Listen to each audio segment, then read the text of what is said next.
The following program is being brought to you on the Seventh Wave Network. For more information about our network and to check out additional show hosts and topics of interest, please visit seventhwavenetwork.com. The Voice America Talk Radio Network is the worldwide leader in live Internet talk radio. Visit voiceamerica.com. The views and ideas expressed on the following program are strictly those of the hosts or guests and do not necessarily reflect the views and ideas held by the Voice America Talk Radio Network, its staff, and management.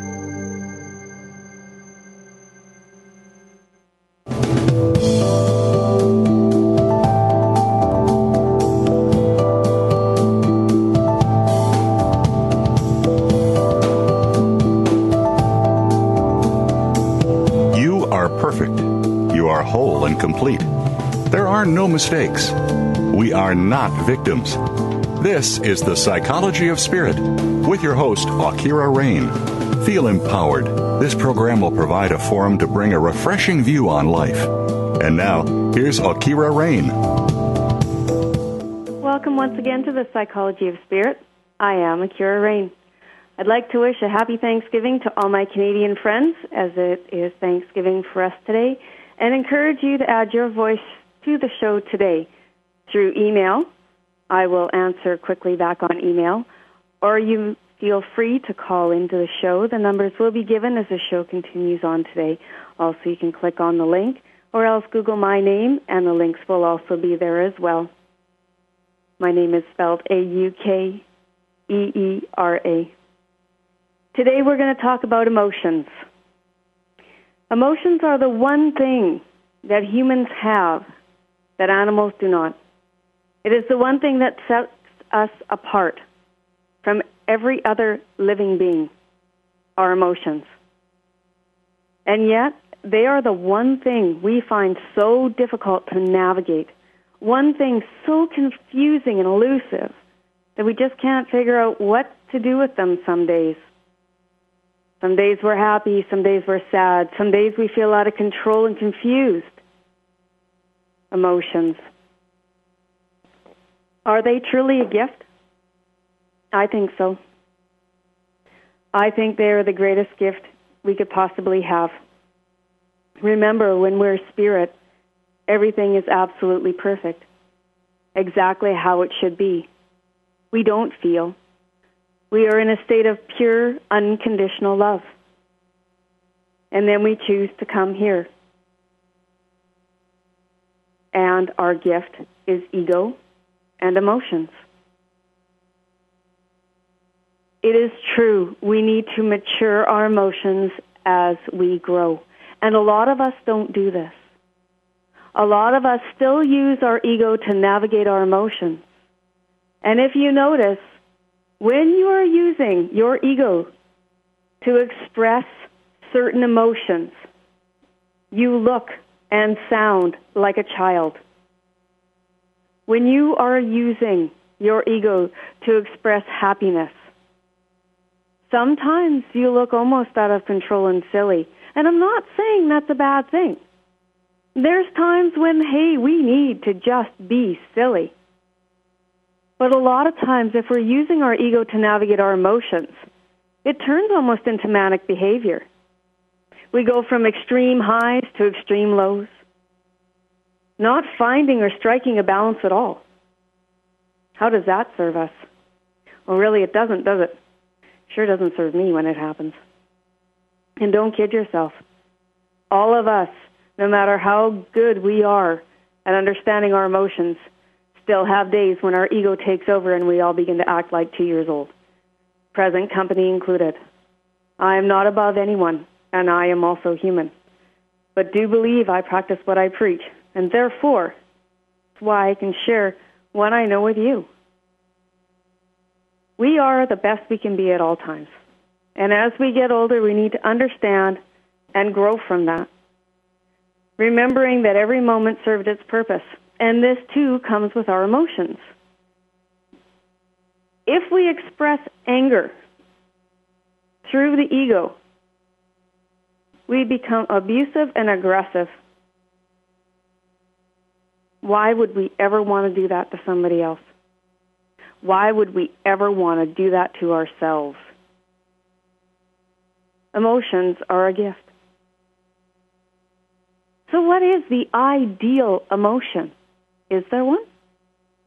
Is there one emotion that you would love to feel for the rest of your life? How many of you have seen the movie Matrix? It's an interesting show, the first one especially, because they talk about how they had a crop of human beings who everything was perfect in their world, and they lost it because they all died. Could we actually feel just one emotion and find that to be enough in our lives? We all know we couldn't. So what is the perfect emotion? Is there only one? Because what I keep hearing over and over and over again is how we should all be happy. I'm not happy every day, nor would I want to be happy every day. Happiness is fleeting.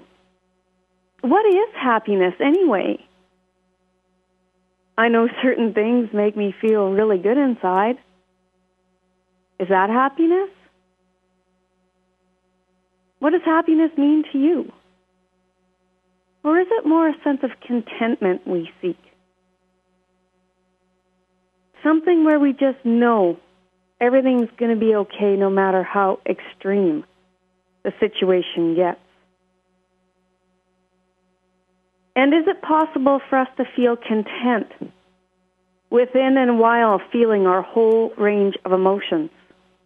I think it is. Because even on my worst days, I am still content and grateful for the emotions that I have. Yes, gratitude. Emotions are our gift. And like I said, even though most of us want to run away from feeling them, the whole point is that we still have them. So denial doesn't exactly work. It doesn't work for any of us. And the more we try and push our emotions away, of course, we know what happens then. They burst out of control. We react in ego. Why not be grateful instead of go into a state of denial? You don't have to like it. You don't have to like what you're feeling. Remember, you're perfect, whole, and complete in every moment. Yes, not the easiest concept to wrap your head around sometimes, but you still are. Therefore, no matter what you're feeling inside of you, it is the right emotion for you at that time. It's perfect. So why deny yourself it? Why not just say thank you to whatever you believe in? Remember, what you believe in is right for you, and nobody else defines that but you. As soon as we say thank you, I may not understand why I'm feeling the way I'm feeling, and I may not even like it, but thank you.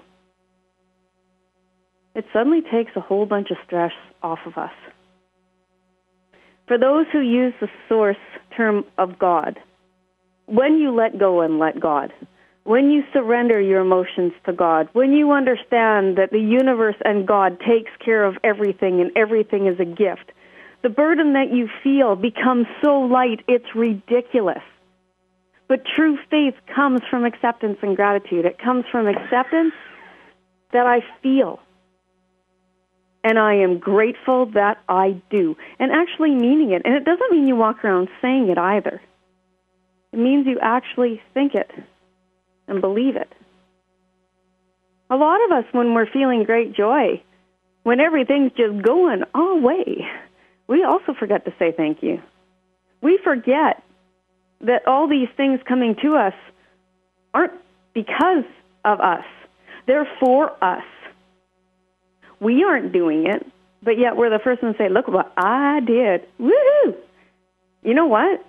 How about, thank you so much. I am so deeply honored to receive this. It's a different way of looking at things.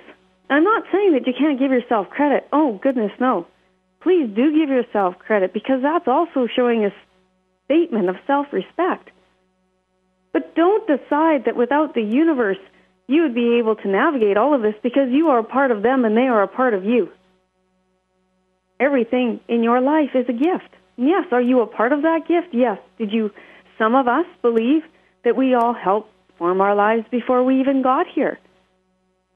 Now, if that's true, that means you asked for these emotions. They are a gift. No reason to be upset about it. You're human. And even on your darkest days, you're still exactly where you need to be. You're still perfect. So let's think about emotions once again. And think about the different ways we can deal with our emotions. Remember on the first program we discussed fear? You have to remember that fear seems to be a part of everyday life, and it does seem to seep into our emotions. And when it does that, it makes things even more difficult to navigate. Fear is something that must be accepted, that it's in constant existence in our society today. Fear seems to run rampant. Fear of loss, fear of abandonment. We fear so many things. Yet always keep in mind that first show and refer back to it if you can. Because the fear we create, remember, that's not a reality. That's something we've created through our minds. We decide what life looks like to us through what we think. You must remember that. It does seem complex when we start to dissect everything, but trust me, it's not when you start to do it. When you're just being you and just work from a simple point of accepting what you're feeling at that time, it's simple. And it's the simplicity of these theories that make them so elusive. What do you mean, I just accept myself? Oh, yeah, that's it. That's all you do. Just say, I really love you. You're awesome. Yeah, but I screwed everything up today. And then you say, thank you, I had a great day. I did the best I could, and I'm really proud of myself. What? That makes no sense. Yeah, but try it. It works. And I'm actually serious. Try it. It does work. When we try and stop our emotions, it's like putting a lid on a container that has pressure within it. One day that lid's going to blow off. If that's the way you want to live on highs and lows, like I said, there's nothing wrong with that. But I mean, just don't complain about it once you know you're doing that. We'll talk about this more in just 1 second.